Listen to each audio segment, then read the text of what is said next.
자, 오늘 제목은 구약 성경의 정경화 과정과 배열입니다. 우리 교재를 잠깐 볼까요? 교재는 88조. 네, 88조.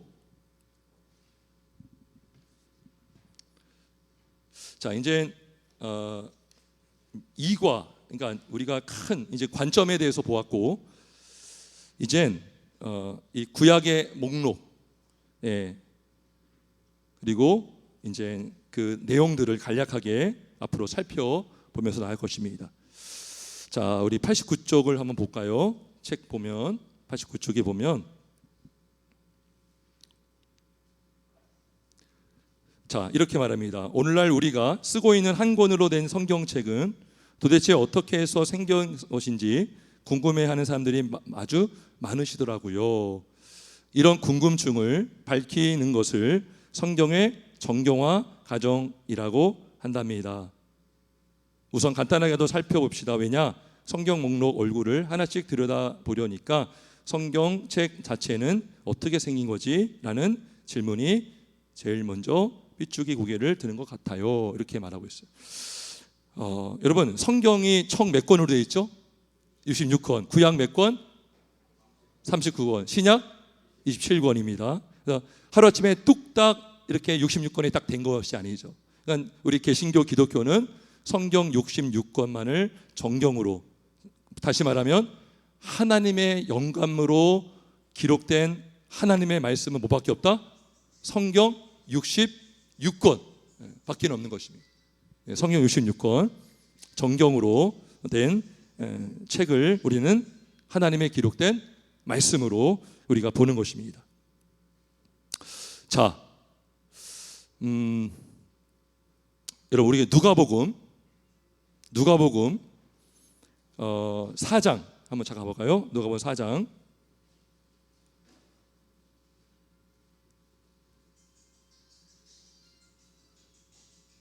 누가 좀 꺼주시면 좋겠는데요. 도와주시면. 누가복음 4장 16절에 보면, 누가복음 4장 16절 93쪽입니다. 신약성경 93쪽. 자, 보세요. 예수께서 그 자라나신 곳 나사렛에 이르사 안식일에 늘 하시던 대로 회당에 들어가사 성경을 읽으려고 서심해. 성경이 있었다는 거죠. 이 당시에. 이 정경이죠, 정경. 성경인데, 자, 17절. 선지자 이사야의 글을 드리거늘 책을 펴서 이렇게 기록된 데를 찾으시니. 쭉 나오죠. 그러니까 예수님께서 들고 있었던 성경을 읽으신, 성경은 이사야서, 구약 성경을 읽으셨다는 것입니다. 자, 읽으셨고, 우리 누가복음 24장 한번 가볼까요?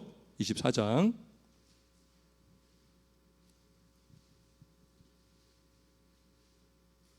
27절. 누가복음 24장 27절. 누가복음 24장 27절 한번 같이 읽어볼까요? 시작.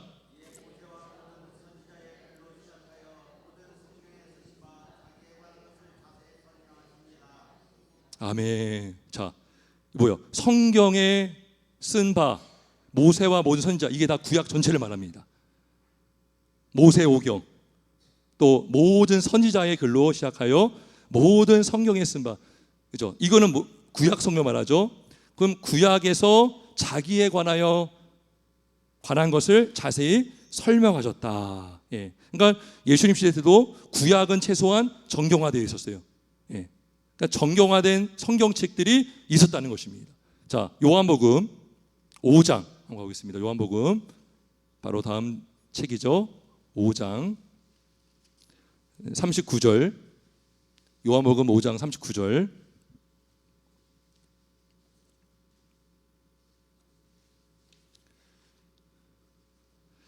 우리 39절 5장 39절입니다. 같이 읽어볼까요? 시작.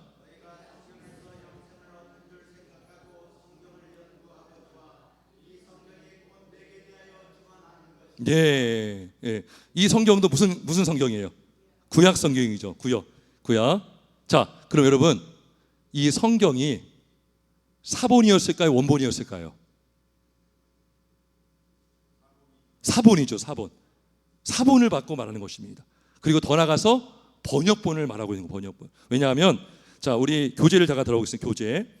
자, 예수님도 번역본을 갖고 말씀하신 거예요. 자, 89쪽에 보면 히브리 성경을 헬라어로 번역한 책을 우리가 70인경이라고 해요. 70인경. 그 내용이 나오는데 우리 PPT 한번 잠깐 보시겠습니까? PPT. 자, 예수님 시대 때도요 원본이 없었어요. 원본이 없었는데, 자, 여기 화면 보시겠어요? 자, 제가 한번 설명해 드릴게요. 이게 책에 나오는 건데, 자, 역사상 가장 중요하고 가장 영향력이 컸던 성경 번역판이다. 예, 구약 성경을 그리스어 헬라어로 옮긴 책이 바로 70인역인데, 자, 이거를 여러분 헬라라는 제국이 있었죠. 알렉산더 대왕이 세계를 제패했습니다. 근데 갑자기 알렉산더가 전염병에 걸려서 죽어요. 나라를 다 차지하고 나서 누리지도 못하고 금방 죽습니다. 그래서 3명의 통치자를 세워서 지역을 관할해서 통치를 하게 하는데, 프톨레마이오스, 여기 보면 프톨레마이오스라는 사람이 애굽과 수리아 일대를 차지하면서 다스립니다. 근데 이 땅에 유대인들이 살고 있었어요. 유대인들은 막 흩어져 살고 있었죠. 자, 그런데 프톨레마이오스 왕조가 알렉산드리아라는 도시를 세우고 그 도시를 점령하며 다스리게 되는데, 이 왕조에서 프톨레마이오스 2세라는 왕이 나와요. 이 왕이 명령을 내립니다. 이스라엘 몇 개 지파가 있죠? 12지파에서 6명씩 랍비, 아주 훌륭한 랍비들을 뽑아서 12지파에서 6명씩 뽑으면 몇 명이에요? 72명이죠. 72명이 연구하고 번역해서 나온 책이 바로 요 헬라어 번역 성경입니다. 헬라어 번역. 예. 그래서 여러분, 이 헬라어 번역으로 된 책 때문에 오늘날 우리가 구약 성경을 읽고 이해하는데 너무나 많은 영향을 줬어요. 왜냐하면 히브리 성경은, 히브리어는 모음이 없습니다. 모음이. 근데 이 당시 때 랍비들은요 히브리어도 정통하죠. 왜요? 랍비잖아요. 랍비. 히브리어를 너무나 잘했던 사람들인데 그 당시에 또 헬라어가 공용어였어요. 그러니까 이 번역을 한 사람들은 히브리어도 잘하고 헬라어도 잘하는 사람들이 번역을 했습니다. 예, 그래서 이게 70인역인데 사도들도 성경을 말할 때 이 70인경 가지고 인용할 때가 많았다는 거예요. 많았다는 것입니다. 자, 90쪽 한번 볼까요? 90쪽 책 보겠습니다. 여기 나오잖아요. 히브리 유대인 디아스포라들 중에 72명의 랍비를 불러서 성경을 번역하게 했습니다. 그동안 두루마리로 돌아다니던 히브리어 성경을 당시 공용어였던 헬라어 말로 번역한 것이죠. 번역, 이거 하나님의 섭리 가운데 번역한 거라 봅니다. 왜냐하면 그 당시에 세계 공용어는 헬라어였어요. 헬라어. 예, 하나님께서 성경을 통해서 복음을 전파하게 하시라고 저는 이 프톨레마이오스라는 사람을 하나님이 사용하신 줄 믿습니다. 그래서 번역을 했고요. 이 최초의 번역 성경을 70인역이라고 부릅니다. 그래서 모세오경, 역사서, 시가서, 예언서들이 다 번역이 되었습니다. 그래서 이 헬라어 70인경이 BC 3세기경에 번역이 다 됩니다. 번역이 다 됩니다. 자, 여러분, 그러면 우리 한글, 우리 성경 한글로 번역이 됐죠. 한글로 번역이 됐는데 우리 지난 제자영 시간에도 번역에 대한 이야기가 좀 나왔습니다. 마침 오늘 이 정경화에 대한 이야기를 하면서 번역에 대한 이야기도 하는데요.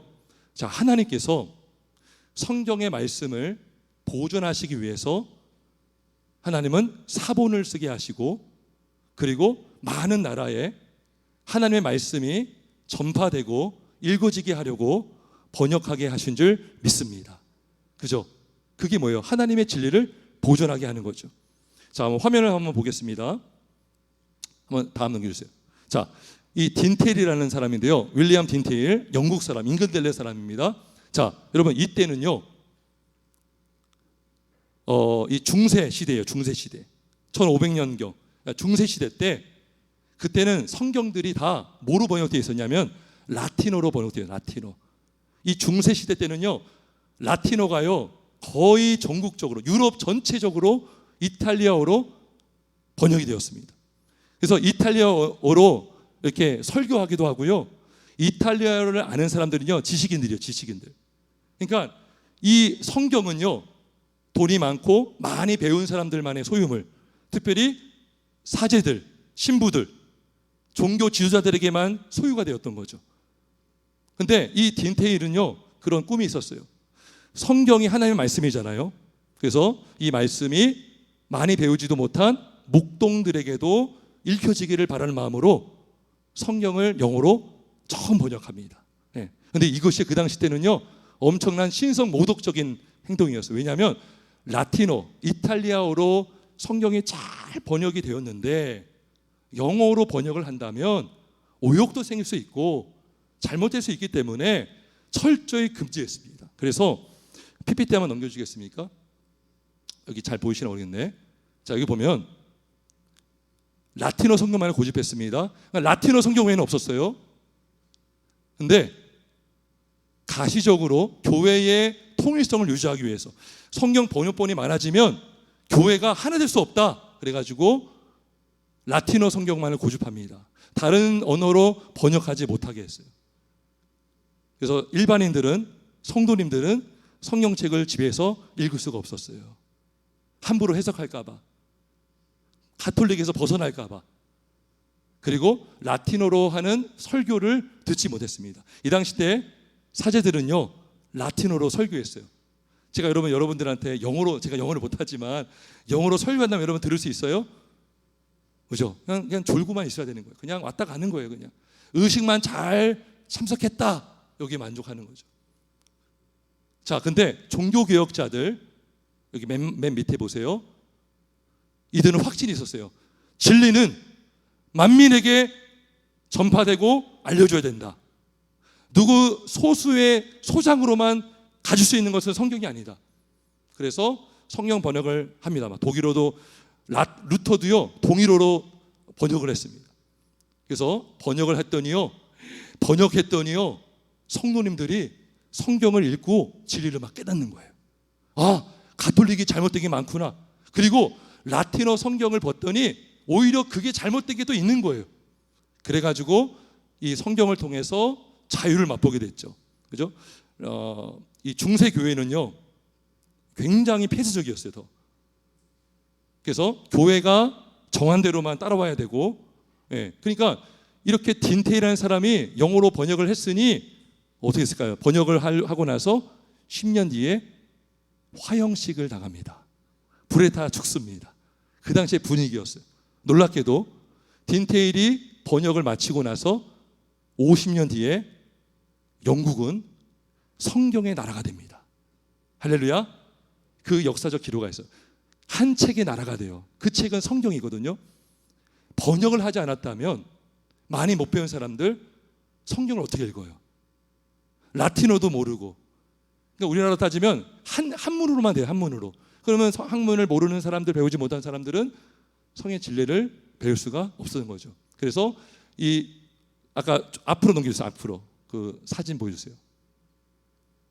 PPT 앞에 아니요 그거 말고, 여기 뭐라고 됐어요? 목숨을 걸고 성경을 번역한 윌리엄 딘테일. 여러분, 이 성경이 번역되기까지 목숨을 잃은 사람들이 많았다는 거죠. 자, 그러면 우리 한글 성경을 어떻게 왔는가 한번 넘겨보세요. 자, 제가 이거를 대한성서공회 자료를 좀 찾아서 좀 정리해봤습니다. 우리나라 처음 최초의 한글 성경이 뭐냐? 누가복음이에요. 누가복음. 우리나라 그러니까 66권 중에서 가장 먼저 번역이 된 책이 뭐라고요? 누가복음이에요. 누가복음. 이거 뭐예요? 예수 성교 전서 1887년. 예. 존 록스 목사를 중심으로 맥켄타이어, 이응찬, 백홍준, 서상윤, 이성아 이분들이요 이제 조사대라고 해가지고 성경을 번역하는데 도와줬어요. 예수 성교 전서. 근데 이 책은요 서북 방언으로 번역이 됐어요. 여러분 우리나라 이거 표준어로 돼 있잖아요. 만약에 호남 사투리, 경상도 사투리 막 하면은 모르는 방언 많잖아요. 근데 서북방으로 되어 있었고요.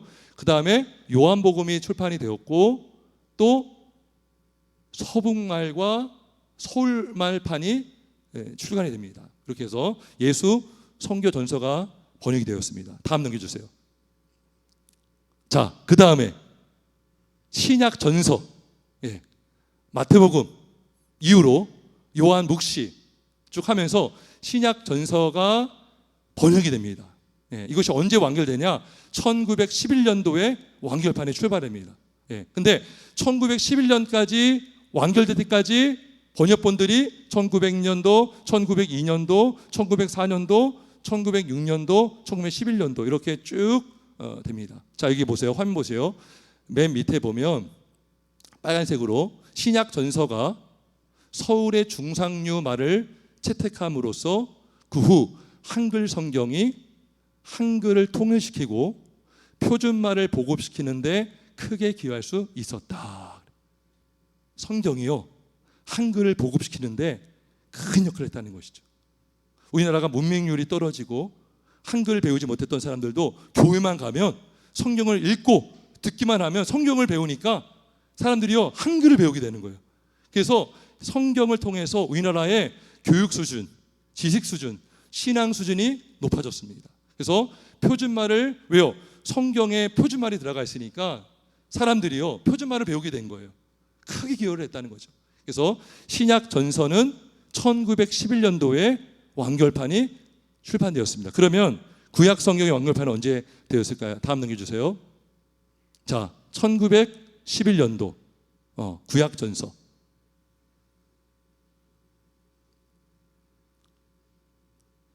그 앞에 좀 넘겨주시겠어요? 다시 앞에. 1900년에 신약전서가 출판됐고 그 다음에 완결판은 1911년도인데 다음 넘겨주세요. 구약 성경은 1911년도에 이제 번역이 완성이 됩니다. 구약 전서. 그 다음에 넘겨주세요. 자, 그 다음에 여러분 이 책 기억나세요?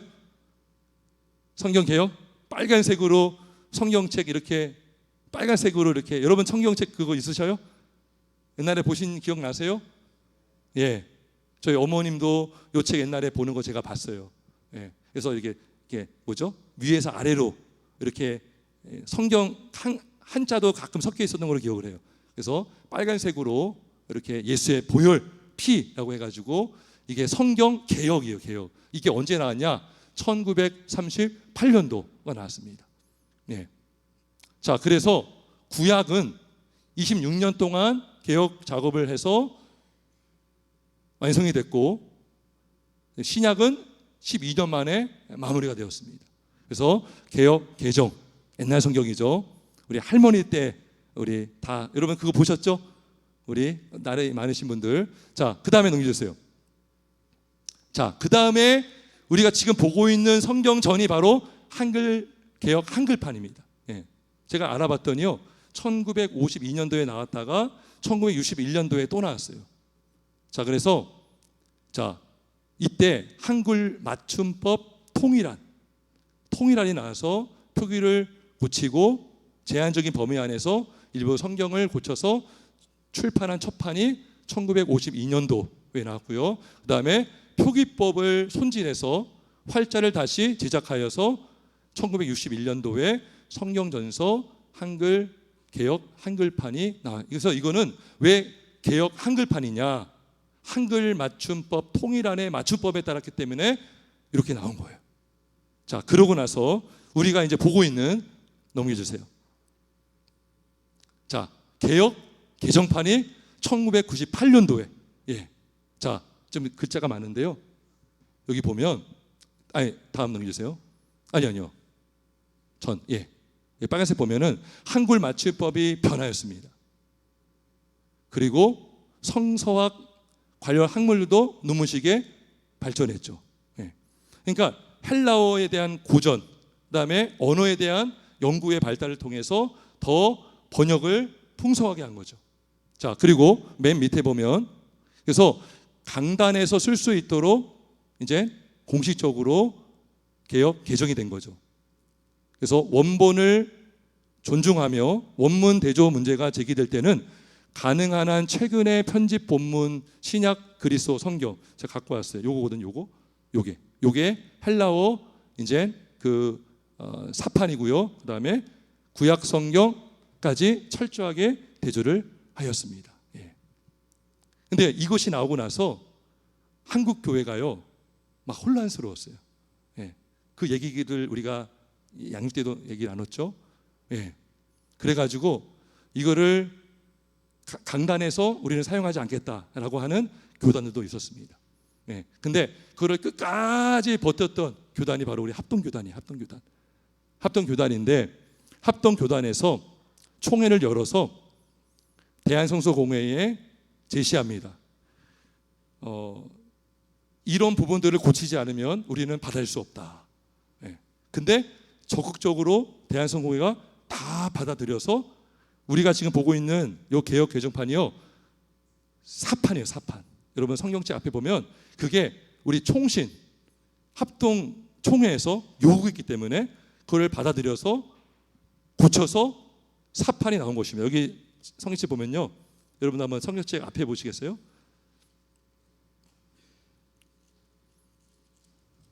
(2005년도) 11월 1일 사판 본문 사용. 2005년도가요 총회가 받아들인 날이에요.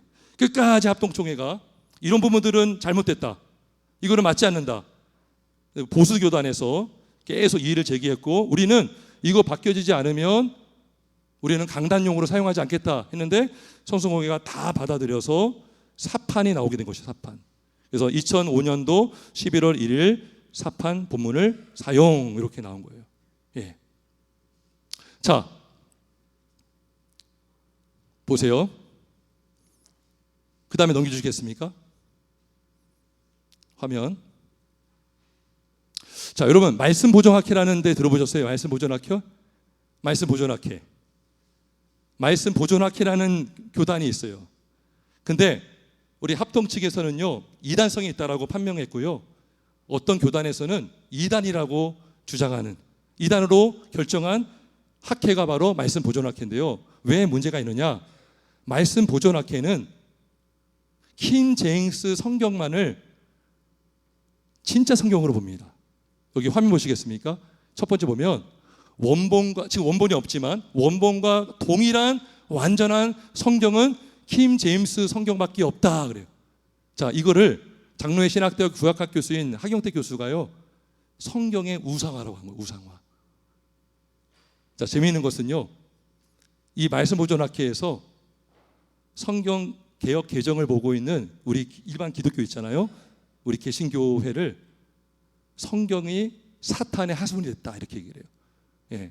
우리 성경만이 진짜 성경이다. 그래서 재미있는 거 하나 예를 들어볼게요. 사도행전 10장 31절 주 예수를 믿으라 그리하면 너와 내 집이 구원을 받으리라 그랬죠. 근데 여기서는 뭐라고 합니까? 주 예수 그리스도를 믿어야 된다 그래요. 왜냐하면 킹제임스 성경에는요 그리스도가 나와 있거든요. 그리스도라고 말하지 않고 믿지 않으면 구원 못 받는다는 거죠. 또 하나, 여기 있는 사람들은요 지구가 평평하다고 믿습니다. 여러분 지구가 동그래요, 평평해요? 동그랗죠. 근데 여기 보세요.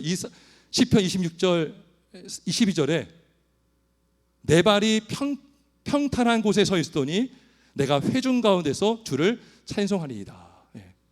평평론자라고 해요. 문자적으로 이것만이 진리이기 때문에. 그리고 기독교에서 사용하는 개혁 개정은 사탄의 번역한 책이다 이렇게 얘기를 해요. 제가 왜 이 말씀을 드리려고 하면요, 여러분 우리가 읽고 있는 성경이 원본이 아니잖아요. 그러면 오류가 있을까요, 없을까요? 있어요, 없어요? 오류가 있죠. 다음 넘겨주세요. 제가 정리한 거예요, 이거를. 네. 자, 첫 번째 뭡니까? 성경 원본은 정확무오한 하나님의 말씀이에요. 믿으십니까? 아멘이십니까? 정확무오한. 왜요? 성령의 감동으로 쓰였기 때문에. 오류가 없어요. 원본은 없어요. 근데 문제는 뭐예요? 원본이 지금 있다 없다? 없다는 거죠. 그러면 사본들은 엄청 많아요. 수천 개가 넘어요. 신약만 하더라도요 10,000개가 넘어요. 그렇게 사본이 많아요. 그리고 번역본도 많죠. 근데 하나님께서 놀랍게도 성경을 보존하기 위해서 사본을 쓰게 하시고 번역하게 하셨습니다. 그래서 신약의 사도들도 구약 성경 70인 번역본을 사용했습니다. 그리고 교부들은 신약 성경의 사본들을 읽고 가르쳤어요. 그들이 원본을 갖고 있었던 게 아니에요. 자, 그러면 세 번째, 성경의 사본들과 번역한 번역본들은 오류가 있을까요, 없을까요? 오류가 있죠. 오류가 있을 수 있죠. 근데 네 번째, 하지만 이 오류들이 치명적인 오류가 아닙니다. 성경 내용의 신령함, 교리의 유효성, 문체의 장엄함, 모든 내용의 일관성, 하나님께 모든 영광을 돌리는 전신의 관점, 사람을 구원하는 유일한 길이 되는 진리의 온전한 발견을 발견하는데 전혀 문제가 되지 않아요. 성경 66권. 그리고 맨 마지막 한번 같이 읽어볼까요? 맨 마지막 따라서 시작.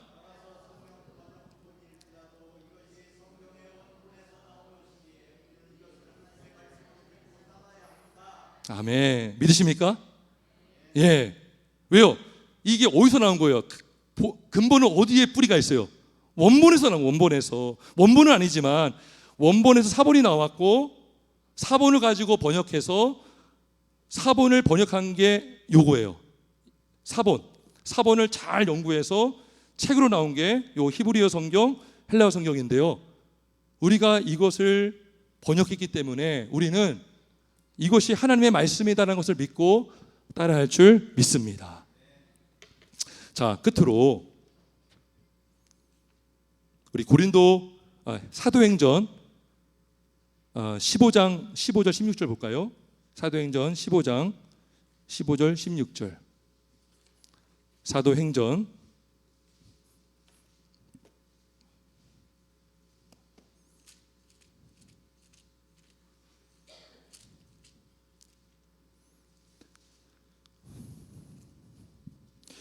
15절에서 17절, 15절에서 18절까지 한번 같이 읽어볼까요? 15절에서 사도행전 15장 213쪽 15절에서 18절까지 같이 있습니다. 시작.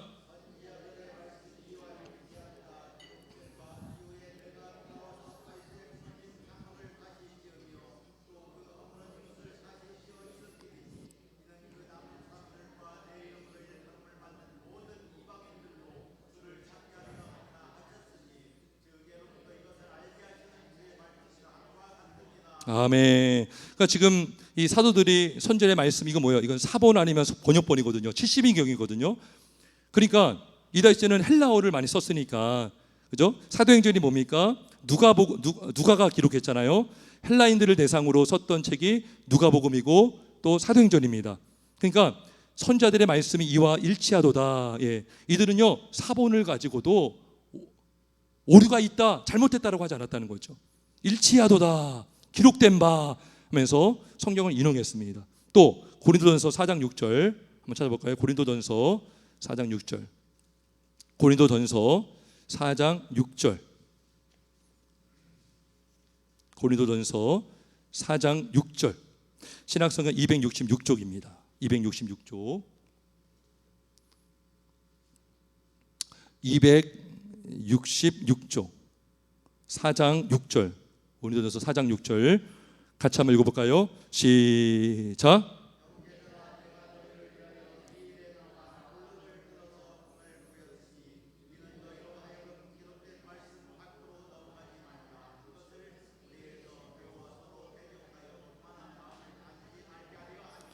아멘, 아멘. 그러니까 지금 이 당시 뭐예요? 70인 번역본을 정경으로 인정하고 번역본에도 불구하고 이 말씀 밖으로 넘어가지 말라는 것이죠.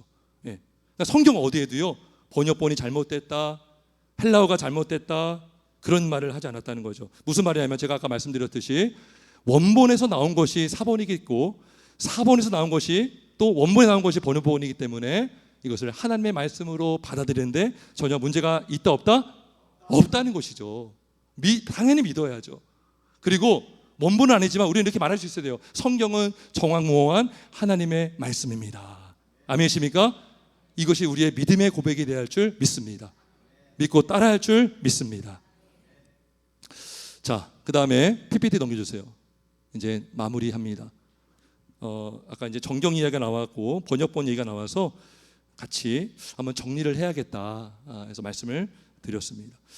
자, 여기 보면 이제 마무리할 건데 역사서가 총 몇 권으로 되어 있습니까? 17권인데 자, 첫 번째 창조시대. 창세기 1장 1장에서 11장까지는 인류 일반 역사고요. 족장시대 창세기 12장에서 50장까지 이스라엘 국사의 시작이고요. 아브라함으로부터 이제 시작이 됩니다. 그리고 모세 시대는 출애굽기, 레위기, 민수기, 신명기. 예. 그리고 사사 시대는 뭡니까? 여호수아, 사사기, 룻기, 사무엘, 상하. 왕정 시대는 열왕기상, 열왕기하, 역대상, 역대하.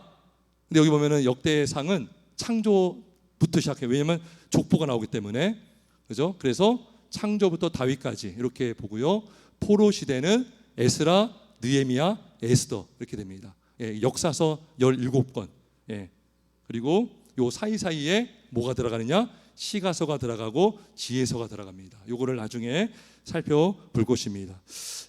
말씀을 정리합니다. 하나님께서 여러분 세세 계열을 보존해 주셨잖아요. 사람들이 타락하고 망가짐에도 불구하고 세세 계열을 보존하여 주셔서 여기까지 믿는 자들이 오게 하신 줄 믿습니다.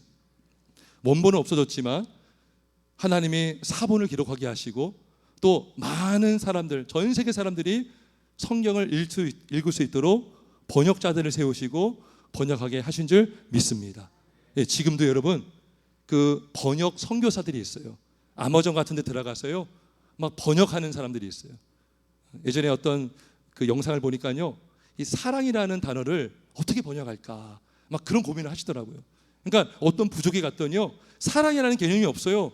근데 하나님은 사랑이시라 하는데 어떻게 뭘로 번역하겠어요? 우리나라도요 하나님을 어떻게 번역할 것인가. 그래서 처음에 중국어 성경에서는 상제라고 해요. 상제. 그리고 천주, 하늘의 주. 네. 결국 하나님으로 됐죠. 그래서 번역의 역사가 있습니다. 그 당시 번역은 항상 그 당시 시대의 언어로 번역을 하게 하셨어요. 옛날 방언으로 하면 모르니까 지금의 방언, 그죠? 헬라어도 마찬가지죠. 그 당시에 공용어였어요. 그죠? 영어도 뭐예요? 영어가 전 세계적으로 막 확산되니까 영어로 번역하게 하신 거예요. 하나님께서. 할렐루야. 예, 한글도 번역을 하게 하신 줄 믿습니다. 그러한 하나님의 은혜를 기억하시고 믿음으로 성경을 귀하게 여기시고 이 말씀을 읽을 때마다 하나님의 말씀임을 믿으시고 깨닫기를 주의 이름으로 축원합니다. 우리 함께 기도하겠습니다.